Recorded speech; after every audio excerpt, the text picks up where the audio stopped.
Je viens de rentrer de chez Renaissance, le magasin de friperie. J'ai été faire un petit tour. Ce matin, j'en ai profité pour faire toutes les tâches admin. Je suis passée à la poste, il fallait que je fasse du rangement, etc. Donc je vous ai pas vraiment filmé d'intro, mais c'est pas grave. En fait, ce matin, j'ai fait pas mal d'essayages de mes robes et je me suis rendu compte que finalement, il y en a pas beaucoup que je pouvais porter. Je me suis dit que avant de commander des habits neufs, j'allais faire un tour chez Renaissance, voir si je trouvais des choses sympas. J'en ai trouvé quelques-unes. Il y a cette jupe longue, comme ça, très aérienne, avec ce petit motif un peu printanier, avec un petit débardeur, ce sera très bien. Ensuite, il y avait cette robe, toute mimi, en coton. Et la dernière, c'est une robe avec des petits boutons, tout simple. Elle est blanche, pareil en coton. Elle est un tout petit peu grande, mais bon, malheureusement, il faut faire passer le ventre. Comme ceci, avec des jolis petits boutons. Et puis en bas, c'est un petit peu plissé. Voilà le butin du jour. Je vais enlever les étiquettes et puis je vais mettre ça au lavage. Aujourd'hui, il fait un temps magnifique, on a beaucoup de chance. C'est pour ça que je filme cette vidéo aujourd'hui, parce que c'est quand même beaucoup plus sympa quand c'est ensoleillé. Au programme du jour, en fait, il n'y en a pas vraiment. Ça a été la petite sortie là chez Renaissance. Là, je vais cuisiner. Ensuite, j'aimerais bien démarrer le carnet de naissance. J'ai envie de faire un petit peu comme un journal intime où je vais pouvoir coller une photo et puis après j'écrirai quelque chose. On est parti pour passer la journée ensemble et là ça va être l'heure du déjeuner.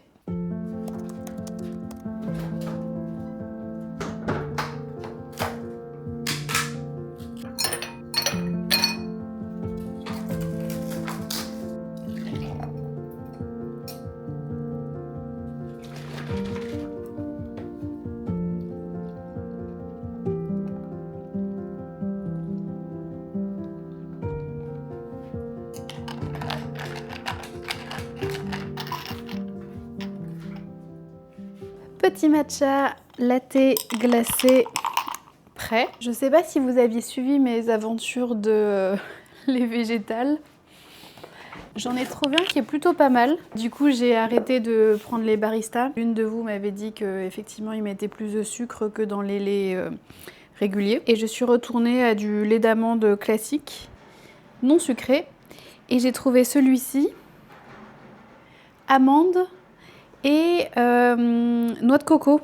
Le mélange des deux est plutôt pas mal. Franchement, on sent bien la noix de coco, mais j'ai l'impression qu'on sent un petit peu moins l'amande. Mais en tout cas, zéro sucre. Ça, c'est topissime. Il y a pas mal de calcium, mine de rien.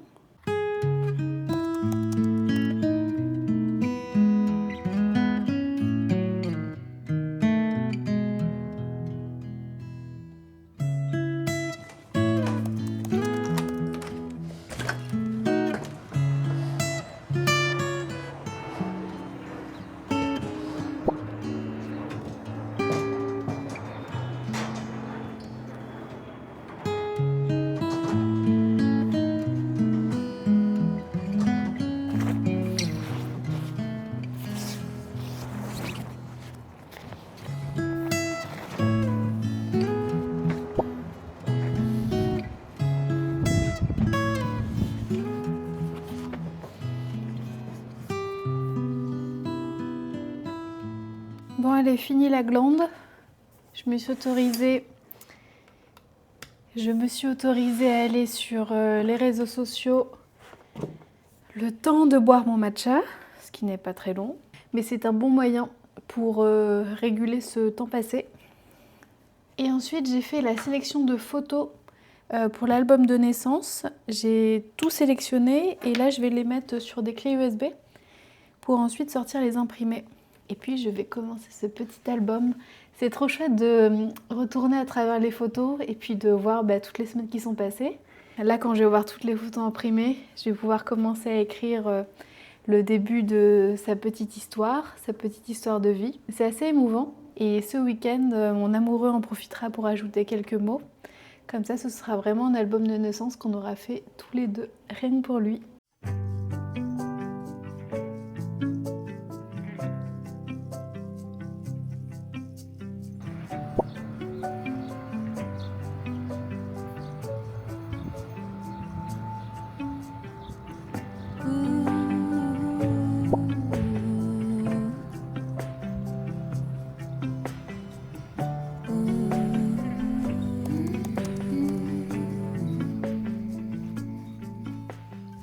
Eh bien, nous sommes prêts à partir.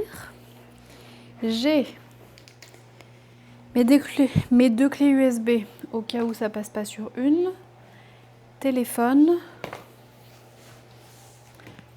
casque. Est-ce que j'emmènerai pas mon petit cahier de journaling au cas où je vais aller me poser dans le parc?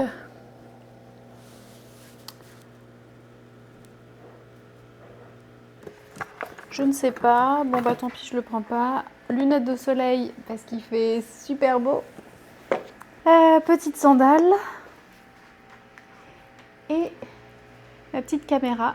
Sait-on jamais si l'envie me prend de filmer dehors? On ne sait pas. Allez, let's go!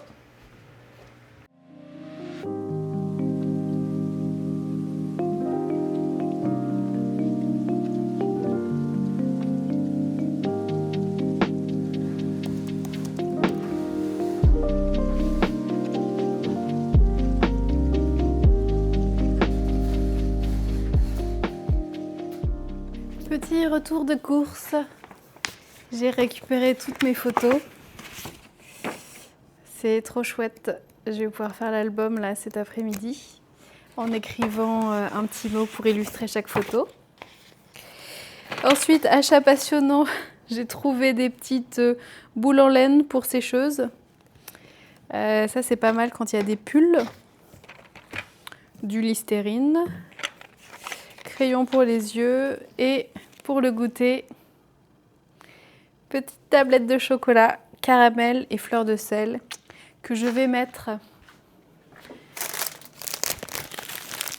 dans une petite brioche comme quand j'étais enfant. Et aussi, j'ai acheté un petit panier pour pouvoir le mettre ici et remettre l'autre sous la table de chevet qui est dans la chambre, qui était l'endroit de base. Il est tout mignon. Et puis il pourra servir pour d'autres choses.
J'ai passé un bon petit moment à compléter le cahier de naissance.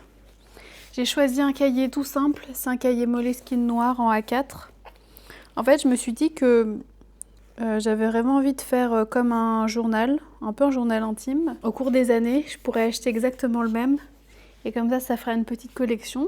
Et puis un jour, on pourra lui donner, il pourra découvrir tout ça. J'avais pas envie de quelque chose de trop fancy, de trop sophistiqué. Je veux que ce soit quelque chose vraiment qui soit simple et que je puisse faire à la main. Et j'avais envie de vous montrer un petit peu ce que j'avais mis. Mais en même temps, c'est un carnet aussi très personnel. J'ai envie quand même de garder ça secret. C'est un peu notre jardin secret, c'est notre histoire. Mais en tout cas, je peux vous dire comment je l'ai construit. Globalement, j'ai imprimé des photos qui relatent un peu toute notre histoire. Donc ça démarre à notre rencontre, ensuite le déménagement à Montréal, etc. Comment on a pris la nouvelle, les premiers mois, les premiers voyages, etc. J'ai ajouté les photos des échographies. Puis ensuite, j'ai écrit des petites anecdotes pour chaque photo. Et je me suis arrêtée à l'achat des petits vêtements.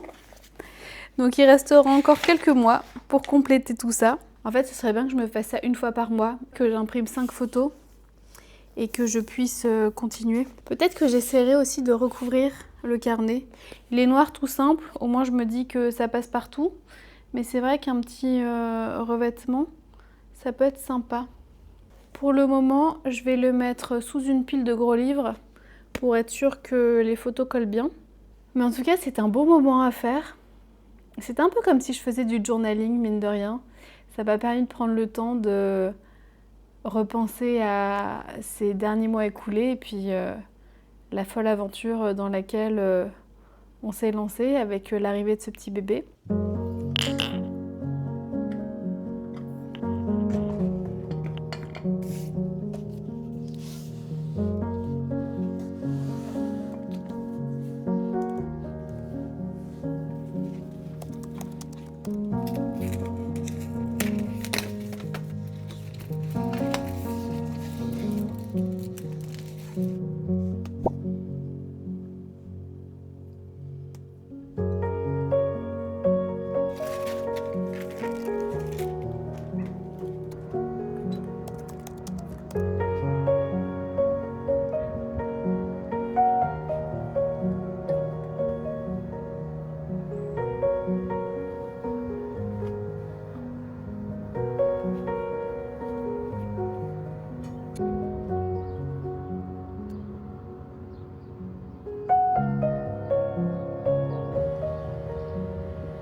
C'était trop bien ce petit moment sur la terrasse, à lire. Il faisait ni trop chaud, ni trop froid. C'était la température idéale, une petite brise. Parfait. J'ai essayé d'avancer sur le livre de Marc Lévy, la librairie des livres interdits, et j'ai beaucoup de mal avec. Je suis à 70 pages et il y en a une d'entre vous qui m'avait écrit sur Instagram en me disant qu'elle avait eu beaucoup de mal à accrocher, mais que passé 100 pages, ça commençait un petit peu à se délier et que c'était plus simple et qu'on comprenait mieux où ça allait. Et si dans 30 pages, quand j'ai atteint les 100 pages, j'accroche toujours pas, je pense que je vais laisser tomber. Je suis hyper étonnée parce que ça fait 3 semaines, au moins 3 semaines que je l'ai acheté ce livre. Et généralement, les Marc Lévy, je les dévore. Mais alors celui-là, je sais pas ce qui s'est passé, mais pas top hein, l'écriture. Ou c'est peut-être moi qui suis pas dans le mood, je sais pas. On a du mal à s'attacher au personnage. On sait pas trop où l'intrigue va. C'est bête hein, parce que la couverture est magnifique. Je me suis fait avoir par la couverture. Après, je pensais quand même que c'est Marc Lévy, quoi. Généralement, on commence et puis après, on peut plus s'arrêter de tourner les pages. Mais alors celui-ci, bof, bof, bof.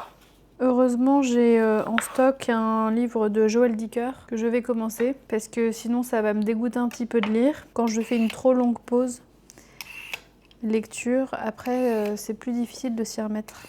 Vu que je suis une âme très sensible, j'ai du mal à lire les thrillers quand je suis toute seule. Donc quand mon copain n'est pas là, j'arrive pas à lire ça le soir parce qu'après, je fais des cauchemars. Pour le coup, je suis vraiment une énorme trouillarde. C'est-à-dire que je déteste les films, les livres, les images, les musiques, tout ce qui peut être violent, que ce soit verbal, physique. Je déteste les films d'horreur. Et quand je lis des thrillers, type Musso ou par exemple Joël Dicker la dernière fois, je les lis en pleine journée et passé 18h, j'arrête pour être sûre que je dorme bien le soir. Mais ça me fascine les personnes qui arrivent à regarder des films d'horreur ou des films hyper violents et à s'endormir sans problème le soir. Mon amoureux, c'est comme ça. Il pourrait limite regarder un film d'horreur en mangeant, ça ne le dérange absolument pas. Mais moi, je suis traumatisée après pendant plusieurs jours. Et quand j'étais enfant, c'était la même chose. Une fois, il y avait une publicité au cinéma. C'était sur, je crois, le piratage en ligne. Un truc complètement random. Et j'en ai fait des cauchemars pendant des années et des années. Donc je suis vraiment très sensible. Et c'est pour ça que j'aime bien regarder souvent plutôt des reportages. Et que je partage un univers et des moments doux. Un peu de douceur dans ce monde de brut.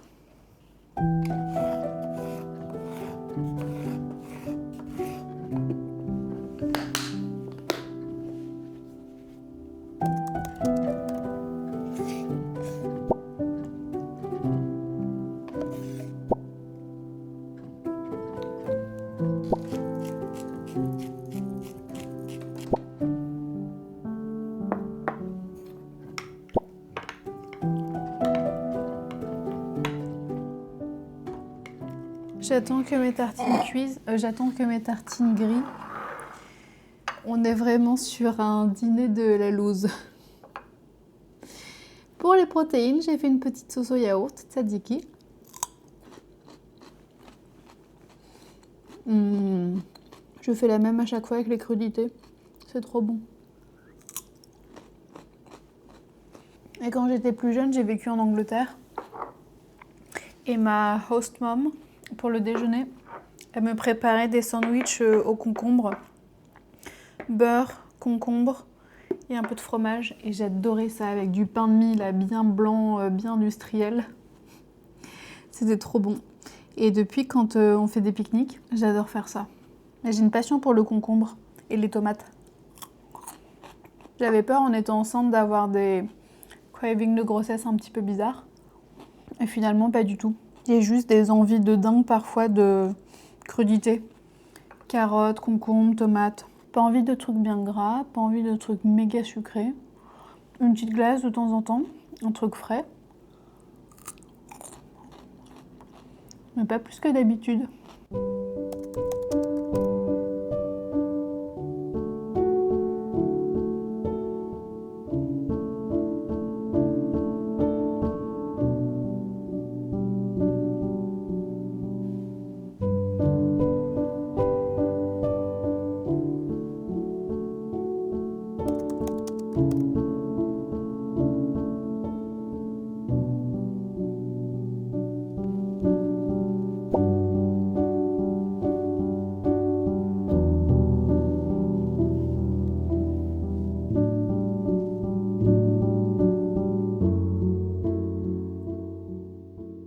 Pour le petit exercice de journaling du soir, j'avais envie de le faire sous forme de portrait chinois pour changer un petit peu et utiliser des métaphores. J'ai écrit mes réponses et je vais vous les partager.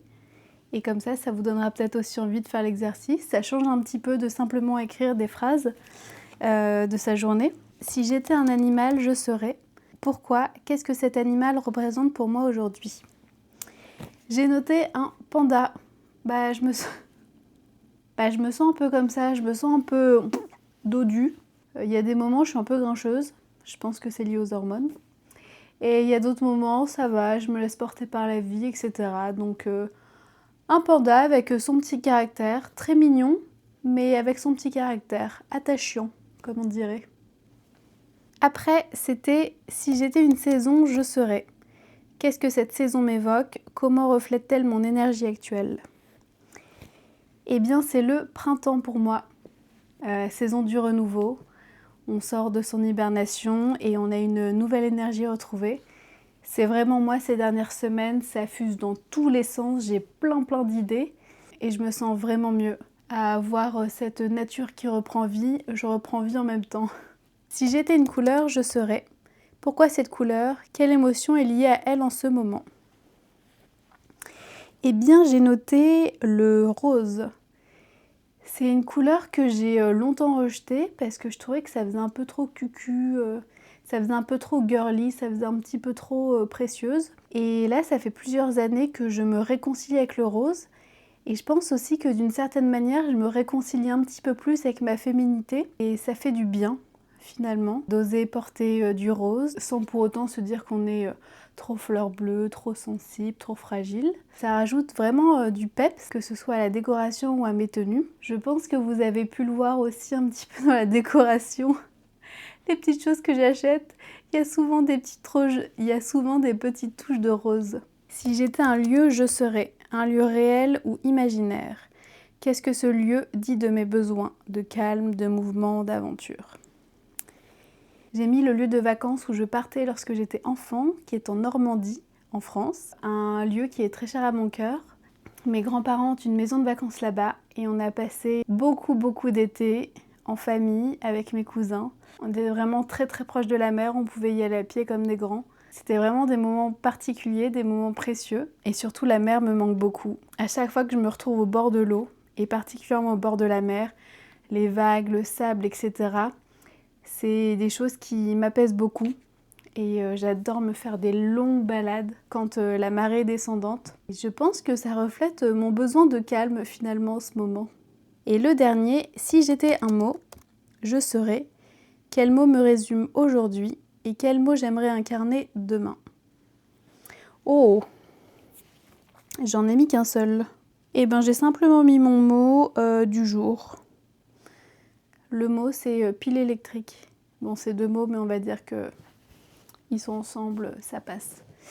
Comme je vous le disais, je déborde d'énergie. Le matin, je me lève quand même assez tôt et à chaque fois, il faut vraiment que je prenne mon petit carnet pour noter tout ce que je vais faire dans la journée parce que sinon mon cerveau part dans tous les sens. Pour autant, mon corps est fatigué, il y a vraiment des moments où il me dit « Camille, calme-toi ». Même si c'est fatigant d'avoir autant le cerveau en ébullition et de vouloir courir partout pour faire plein de trucs, je trouve ça quand même génial d'avoir de l'énergie déjà parce que c'est bon pour le moral et puis ça veut dire que là-haut, ça continue à bien tourner, qu'il y a de l'inspiration, de la créativité. Et du coup, ça m'encourage à continuer à créer des vidéos, à trouver des idées aussi pour Instagram. Et ça, c'est très appréciable. Voilà pour ce petit bilan de journaling de la journée. J'espère que ce petit moment vous aura plu. J'ai trouvé ça vraiment sympa comme exercice, ça change. Je le referai plus souvent. Très sympa comme idée. Je me remercie pour ça. En tout cas, sur ce, je vais vous souhaiter une belle soirée, un beau week-end. J'espère que vous avez passé un bon moment. Merci encore pour tous vos mots, pour tous vos partages et pour votre présence ici chaque semaine. Vraiment, je lis vos commentaires avec grand plaisir. Donc si cette vidéo vous a plu et que vous n'êtes pas encore abonné, eh bien n'hésitez pas à vous abonner, à liker, à commenter cette petite vidéo. Et nous, on se retrouvera la semaine prochaine pour un autre épisode. En attendant, prenez bien soin de vous et je vous dis à la semaine prochaine. It's in the way you move and in the sound of your heart. We tend to fall together, fall in love and still in the end we'll fall apart.